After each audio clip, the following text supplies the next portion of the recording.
दोस्तों आज हम आपके लिए लेकर आए हैं एजाज रहमानी की एक बेहतरीन गज़ल। हवा के वास्ते एक काम छोड़ आया हूँ। अगर आपको हमारी वीडियो अच्छी लगे तो लाइक ज़रूर करें। हवा के वास्ते एक काम छोड़ आया हूँ, दिया जला के सर ए शाम छोड़ आया हूँ।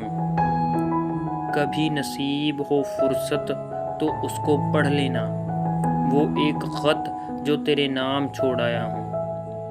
हवा ए दश्त ओ बयाबा भी मुझसे बरहम है, मैं अपने घर के दर ओ बाम छोड़ आया हूँ। कोई चिराग सर ए रहगुज़र नहीं न सही, मैं नक्श ए पाँ को बहर गाम छोड़ आया हूँ। अभी तो और बहुत उस पे तबसरे होंगे, मैं गुफ्तगू में जो इबहाम छोड़ आया हूँ। ये कम नहीं है वजाहत मेरी असीरी की, परों के रंग तह ए दाम छोड़ आया हूँ।